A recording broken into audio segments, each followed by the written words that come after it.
먼저 이 압축품 폴더로 들어가서요. 압축품 폴더로 들어가서 또 run this라고 하는 프로젝트 파일을 실행하도록 하겠습니다. 그래서 오늘 이론 전에 좀 큰 데이터 요약과 관련된 이야기를 먼저 하고 이론으로 넘어가 볼 거예요. 그런 다음에 오른쪽 아래에 있는 R 스크립트라고 하는 폴더로 가서요. 첫 번째 1 언더바 data.table 이라고 하는 스크립트를 클릭하도록 하겠습니다.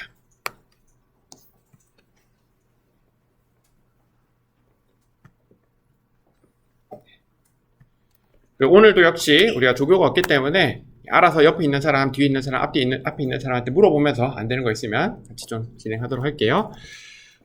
data.table이라는 패키지를 설치를 할 건데요. 우리 R에 보면 data.frame이라고 하는 데이터 형식이 있어요. 우리 read.csv, read.excel이라는 함수 써가지고 데이터 불러왔잖아요. 불러오면 우리가 생각하기에 그냥 다 데이터라고 부르는데 R이 그 데이터들을 저장하는 형식 이름이 data.frame입니다. 데이터 프레임이라고 불러요. 근데 이거는 데이터 테이블이랑은 조금 다른 애인데요. 그래서 이 패키지를 한번 설치를 하고 불러오도록 하겠습니다. 설치하고 불러오는 데는 큰 문제는 안 걸릴 거예요. 우리가 이걸 가지고 뭘 할 거냐면 좀 큰 데이터를 불러와 볼 텐데요. 자, 대표로 강의 자료 우리 폴더에 데이터 폴더로 가보면 우리가 지금까지 다뤘던 데이터는 그렇게 큰 데이터는 아니에요. 예를 들어서 많이 다뤘던 데이터, 인슈어런스라는 데이터를 생각을 해보면 요거 1MB도 안 되거든요. 1000명 정도 들어가 있는 거 55KB밖에 안 돼요. 근데 여기 무비렌즈라고 하는 걸 넣어놨는데 얘는 뭐냐면 무비렌즈라고 해서 한국에 보면 왓챠라고 하는 서비스가 있는데 어떤 사람이 어떤 영화에 대해서 언제 몇 점 줬냐 이 정보가 있는 게 있는데 이게 제가 잘 기억이 안 나는데 2000만 건 아니면 3000만 건 있을 거예요. 건수로는 밑으로 2000만 건, 3000만 건인데 우리가 뭐 학생들이 생각했을 때 2000만 건이라고 하면 꽤 많죠. 우리 한국의 인구가 뭐 5천만이라고 했을 때 그렇죠? 한 명이 하나씩 남겨야 5천만 건이 되겠지만 제가 뭐 있었던 카드사, 삼성카드에 생각을 해보면 600만 명 있다라고 생각을 해보면 이 사람들이 하루에 한 건만 긁어도 600만 건이 되는 거고 한 달이면은 그쵸? 6천만 건, 몇 천만 건 이렇게 되겠죠. 그래서 건수가 많은 데이터, 용량이 큰 데이터를 회사에서는 다룰 수밖에 없어요. 물론 뭐 SQL 같은 도구들을 써가지고 필요한 부분만 가지고 올 수도 있는데 그렇게 부분을 선택해도 데이터가 커지는 문제가 있습니다. 요거 ml 언더바 레이팅즈라고 하는 거 제가 엑셀로 열어보면 어떤 문제가 생기냐면 엑셀 파일 같은 경우에는 불러올 수 있는 행의 개수, 가로줄의 개수가 2에 20승계 라서 한 105만 개 정도로 제한이 있어요. 근데 이거는 2000만 건 정도 있는 거라서 당연히 다 못 불러오겠죠. 그래서 엑셀로 어떤 파일을 열었을 때 파일을 완전하게 로드하지 못했습니다라고 하는 문구가 뜨는 거는 이게 줄수가 제한이 있다 보니까 엑셀에서 허용하는 줄수를 넘어섰다는 거죠. 그래서 2의 20승계인 한 105만 건을 넘어섰기 때문에 전체를 못 불러온 거예요. 그러니까 전체가 한 2000만 건 있다고 생각을 해보면 그 중에서 5%밖에 못 불러온 거죠. 근데 R이라고 하는 도구에서 이런 행의 개수의 제한은 없습니다. 뭐 1억 건, 뭐 10억 건 이런 거 회사에서 보면 불러와서 다 올릴 수는 있어요. 대신 좀 큰 데이터를 불러올 때 문제가 생길 수 있는 건 뭐냐면 이게 메모리의 문제는 생길 수가 있어요. 이게 500MB라고 하는 이 파일의 용량이 있을 텐데 요거를 그대로 내 컴퓨터에 있는 메모리라고 하는 곳에서 파일로 데이터를 불러오면 올라가는 거기 때문에 컴퓨터가 조금 좋지 않으면, 좀 옛날 컴퓨터면은 좀 큰 데이터를 불러왔을 때는 문제가 생길 수가 있습니다.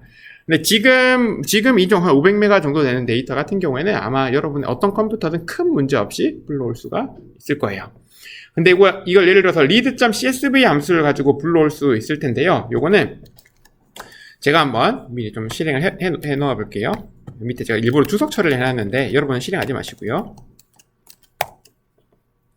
여러분들 그 위에 보면 무비즈라는 이름으로 제가 이 평점 정보가 아니라 그냥 영화에 대한 기본 정보 있죠. 이 영화가 아이디가 있었거든요. 아이디마다 제목은 뭐고 장르는 뭐고 이런 것들이 들어가 있는 위에 있는 데이터 CSV 데이터 이런 거 용량이 얼마인가요? 이건 그냥 불러올 수 있는데 그래서 아까 봤던 500MB짜리 2000만 건짜리 데이터를 read.csv 함수로 불러오고 있는 거거든요. 근데 이게 불러오기 전에 제가 뭘 했냐면 대문자 S로 시작한 sys.time이라고 하는 함수를 실행을 해서 이걸 t1으로 저장했는데 sys.time이라고 하는 함수는 내 컴퓨터 기준으로 지금 시간을 알려주는 역할을 하거든요. 그래서 불러오기 전에 시간을 t1으로 저장을 하고 그 다음에 불러오고 난 뒤에 시간을 이렇게 T2로 저장을 할 거예요. 그런 다음에 T2 빼기 T1을 하게 되면 당연히 데이터를 불러오는데 얼마나 시간이 걸렸냐가 계산이 되겠죠. 제가 이렇게 계속 시간을 끌고 말을 하고 있는데도 제 컴퓨터에 꽤 나쁘지 않은 편임에도 불구하고 한참 걸려요. 이거 그냥 500메가라고 하는 큰 파일을 올리기 때문에 오래 걸리는데, 여러분 이거 그래서 실행하지 마시고요. 제가 주석 처리해 놓은 거니까. 여러분은 뭘 할 거냐면 데이터 테이블 패키지를 설치한 다음에 62번 줄에 가보시면 똑같은 데이터를 불러올 거예요. ml_lat.csv라고 해서 500MB짜리 파일을 불러올 건데, 함수 이름을 잘 보시면 read.csv가 아니라 data.table 패키지에 있는 xread라고 해서 fastread라는 함수를 쓸 거예요. 그리고 똑같은 컴퓨터로 똑같은 데이터를 불러오는데 함수만 바뀌는 상황이라고 보면 될 것 같아요. 제 컴퓨터 기준으로 이 데이터를 불러와서 아래다 올리는데 100초 정도 걸리는 걸로 보이는데요. 이거 그러면 제가 좀 지우고, 지운 다음에 밑으로 내려가서 그 데이터 테이블에 있는 패키지에 있는 함수 fread를 써가지고 이 데이터를 한번 불러와 보면 거의 시작하자마자 데이터가 불러온다라는 거죠. 0.5초예요. 그러니까 똑같은 컴퓨터로 똑같은 데이터를 불러오는데 기본 함수는 100초가 걸리던 게, 요거는 뭐 왜 그런지는 잘 모르겠지만 1초도 안 걸려서 데이터가 올라간다라는 거죠. 여러분 컴퓨터에서도 아마 이거 밑에 거 실행해보면 보통 아무리 안 좋은 컴퓨터라도 한 3초, 길면 한 10초 안에 다 데이터는 올라갈 거예요. 근데 만약에 이거 fread를 써가지고 10초가 뭐 걸렸다라고 해보면 read.csv를 써가지고는 분명히 한 3분, 4분, 5분 정도는 걸렸을 거라는 거죠. 그러니까 똑같은 데이터를 훨씬 더 빠르게 처리할 수 있는 패키지가 있습니다. 이유는 몰라요. 이런 것들이 이제 컴공이 잘하는 건데, 이게 데이터라고 하는 게 메모리에 올라갈 때 뭐 아래서 데이터를 올리는 방법과 이 패키지를 만든 사람이 그 짜놓은 그 알고리즘 자체가 좀 다른가 봐요. 그래서 데이터를 뭐 메모리에다가 이렇게 뭐 직접 어떻게 한다는데, 그건 우리가 알 바가 아니다라는 거죠. 그냥 누군가 잘 만들어놨으면 쓰면 된다라는 건데요. 이렇게 불러온 데이터, 레이팅즈라고 하는 거를 한번 실행을 해보면,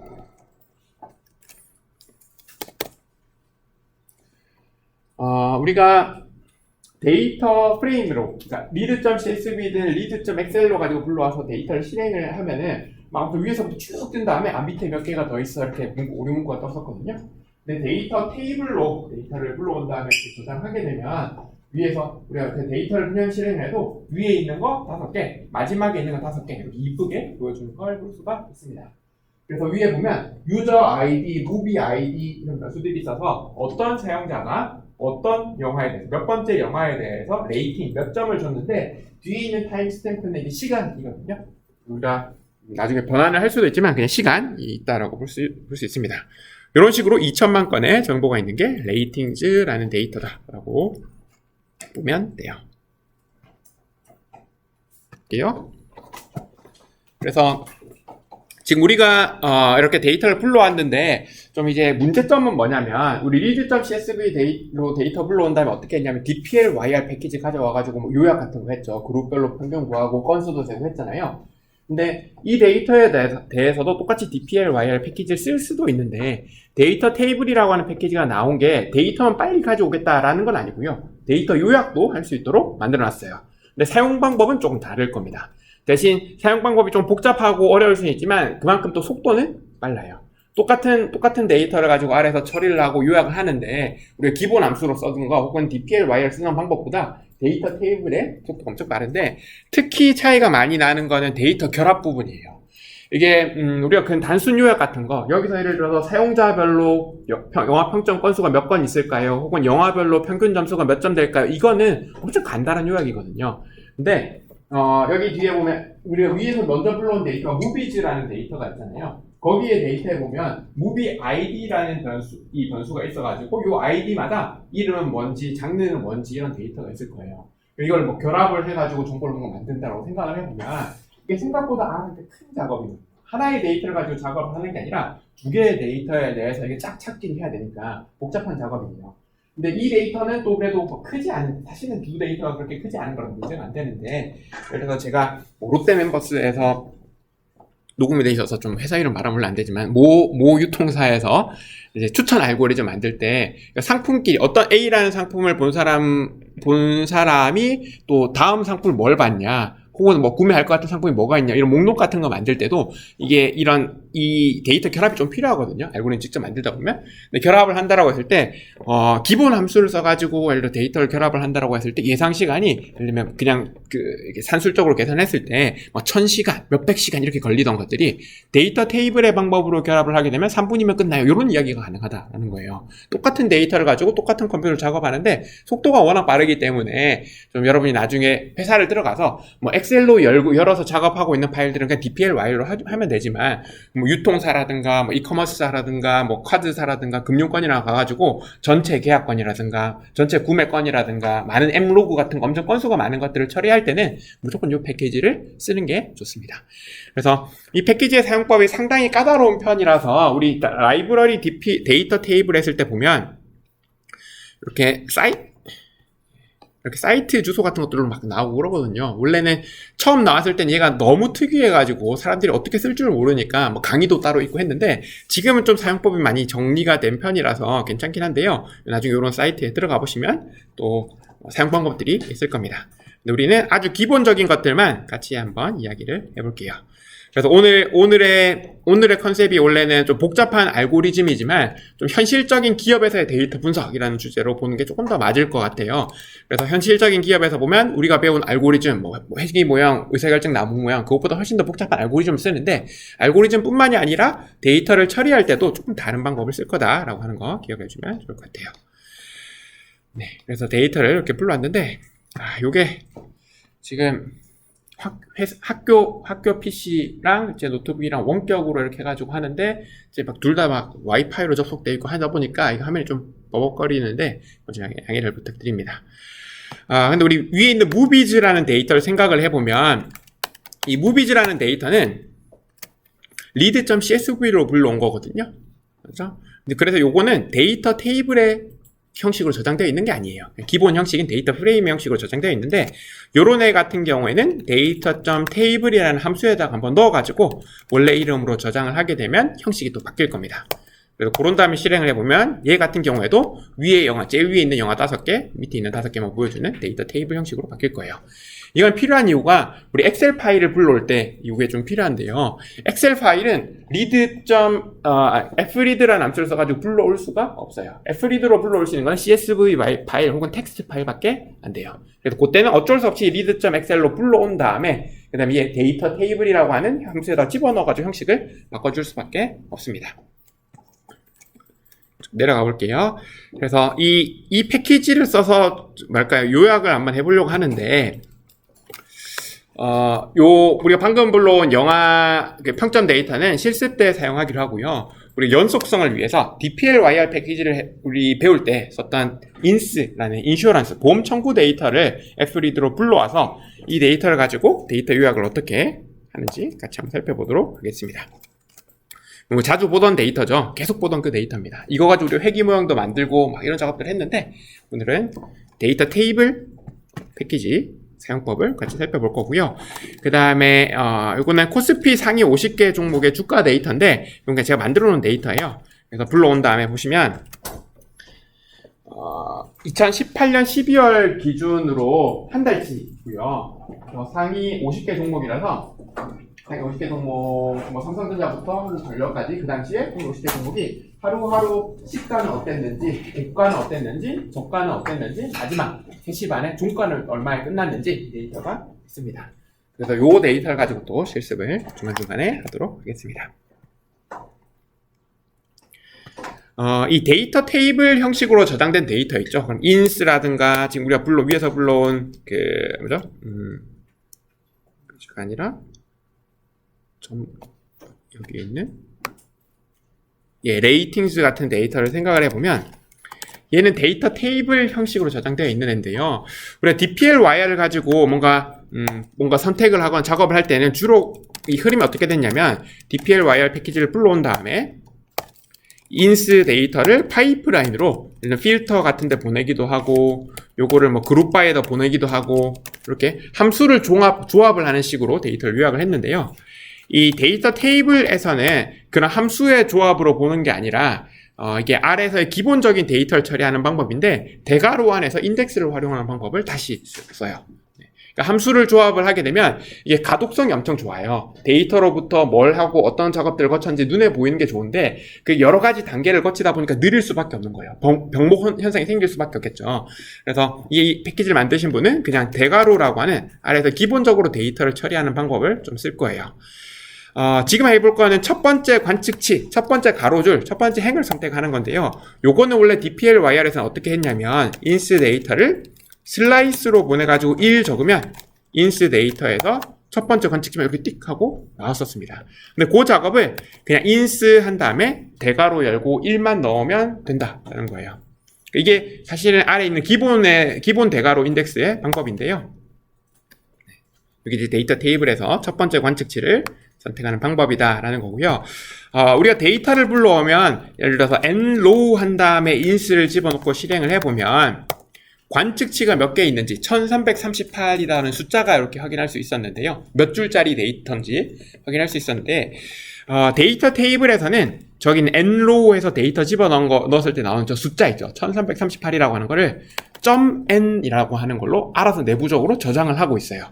그래서 우리가 굳이 알려주지 않아도 대문자 n, 대문자 n이라고 하면은 이게 1338이라고 하는 관측치 숫자와 똑같기 때문에 요걸 집어넣고 실행을 해보면 이렇게 마지막 관측치가 나오는 걸 볼 수가 있습니다. 당연히 여러 개의 관측치를 선택하고 싶으면 3:9 해서 세 번째부터 아홉 번째 보고 싶습니다 라고 할 수도 있을 텐데요. 근데 우리가 슬라이스 다음에 배운 함수가 필터였거든요. 관측치를 선택을 할 때 나 첫 번째 거 보고 싶다, 열 번째 거 보고 싶다 하는 경우는 거의 없어요. 무조건 조건을 걸어가지고 조건과 일치하는 관측치를 선택하는 작업을 했는데요. 예를 들어서 ins라는 데이터를 파이프라인을 보내서 우리가 뭐 했냐면 필터에다가 집어넣고 age가 30 이하다 이런 식으로 표현을 하면은 전체 관측치가 아니라 나이가 30살 이하인 관측치들만 이렇게 선택이 되었는데요. 요거를 데이터 테이블 안에서는 그냥 대괄호 안에다가 논리 연산을 집어넣는 식으로 쓰기로 되어 있는 거예요. 그냥 ins 대괄호 열고 여기다가 논리 연산을 집어넣어가지고 age가 30 이하다라고 해주면 출력된 걸 보면 전체 관측치가 아니라 age가 30 이하인 관측치들만 이렇게 나오는 걸 볼 수 있습니다. 원래 1338개가 있어야 되는데 부분이 나오는 걸 볼 수 있죠.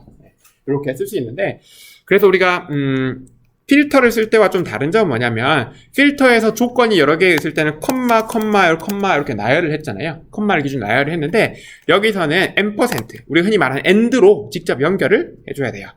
그래서 ins라고 하는 데이터에서 age가 30 이하이고 나이는 어린데 BMI가 30 이상의 뚱뚱한 사람을 보자라고 해보면 이렇게 부분 관측치 더 작은 200명 정도만 관측치들이 나오는 걸 볼 수가 있습니다. 이렇게 조건이 있을 때 조건들을 결합할 수가 있다라는 거예요. 근데 이런 논리 연산에서 우리가 좀 쓸 수 있는 연산자가 있는데 첫 번째 거는 우리가 배운 적이 있는 %인 %예요. 그러니까 리전이라는 변수를 기준으로 노스이스트와 노스웨스트를 보고 싶은 거예요. 사우스이스트와 노스웨스트를 두 개를 선택하고 싶을 때 그런 식으로 리전 넣는 사우스이스트 그다음 버티컬 바 5어의 의미를 가지고 있는 버티컬 바를 넣고 리전 넣는 머식이라고 할 수 있는데 예를 들어서 우리가 지역이 지금은 4개밖에 없지만 지역이 100개 지역이 있는데 그중에 50개를 선택하고 싶다라고 생각을 해보면 지역 넣는 머식, 버티컬 지역 넣는 머식 의미 없는 그 똑같은 부분이 반복될 수 있잖아요. 그래서 요거 대신에 우리가 썼던 게 %인 %라고 하는 연산자인 거죠. 지역이 뒤에 C로 묶어놓은 요 부분에 들어가 있는 애들만 선택해주라는 의미의 연산자가 있었는데요. 데이터 테이블에 보면 또 다른 연산자가 하나가 추가가 되는데 기본에는 없지만 하나가 추가되는 게 범위를 잡는 함수가 하나 생겨요. 예를 들면 우리가 지금 여기 이 사람들 중에서 30세 이하가 아니라 예를 들면 20대만 보고 싶은 거예요. 그러니까 30대 미만이 보고 싶은 게 아니라 20대만. 그러니까 범위를 잡는 거죠. 시작값과 끝값이 있다라고 생각을 해보면 age가 20 이상이면서 동시에 age가 30 미만인 거라고 잡아주면 20대만 열릴 거예요. 근데 이것도 좀 표현을 보면은 좀 그렇게 이쁘진 않거든요. 물론 이렇게 하면은 20대만 데이터가 나오긴 하지만 이게 그렇게 이쁜 표현 방법은 아니라서 이게 SQL에 있는 표현을 가지고 오는데 회사에 보면 데이터베이스라고 하는 곳이 있고 데이터베이스에서 데이터를 가지고 올 때 쓰는 도구가 SQL인데 거기에 보면 between이라고 하는 키워드가 하나 있어요.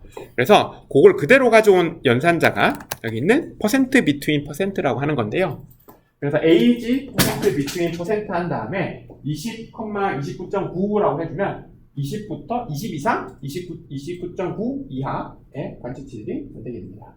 근데 조금 조심해야 될 거는 between은 무조건 이상 이하예요. 끝값을 포함을 하거든요. 그래서 여기다 그냥 30을 넣어버리면 20세부터 30세까지 포함한 게 나와요. 그래서 끝값은 대개 뭐 0.9, 0.999 이렇게 붙이는 경우가 많습니다. 이렇게 보면 또 부분 관측치들이 아마 잘 선택이 되어 있을 거예요. 그러니까 정렬도 할 수 있는데요. 우리 DPLYR에서 정렬을 할 때는 arrange라는 함수를 썼잖아요. 여기서는 arrange라는 함수를 쓰는 게 아니라 order, 대괄호 안에다가 order라는 함수를 집어넣고 그 안에다가 정렬이 기준이 될 변수를 이렇게 age를 집어넣습니다. 당연히 여러 개의 변수가 있다라고 해보면 그 컴마 나열을 해주면 돼요. 그럼 인셀을 나이순으로 정렬을 하자가 되어서 이렇게 나이순으로 정렬된 데이터가 나오는 걸 볼 수가 있고요. 만약에 내림차순으로 정렬하고 싶으면 DPLYR에서는 DESC라는 함수를 한번 씌워가지고 했는데 여기서는 그냥 내림차순으로 정렬하고 싶은 변수 앞에다가 빼기를 붙여주면 돼요.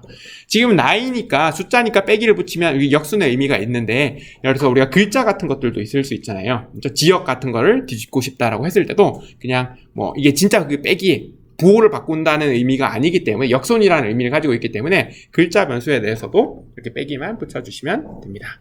변수가 여러 개가 있을 때는 이렇게 여러 개를 그냥 컴마로 나열해주면 된다라는 거고요. 이 set order라는 함수는 굳이 알 필요는 없어서 넘어가도록 하겠습니다. 밑에 보면 우리가 위에서 불러온 그 50개 종목의 한 달치 주가 데이터가 프라이시스라는 이름으로 들어가 있으니까 요거 가지고 마지막 앞 관측지 선택해 보시고요. 날짜 순으로 정렬도 해보시고 그 다음에 스톡이라는 변수 기준으로 삼성전자인 거를 한번 해보시고요. 그 다음에 마지막 뭐 데이트를 기준으로 어쩌고 저쩌고는 요거는 같이 한번 보도록 하겠습니다.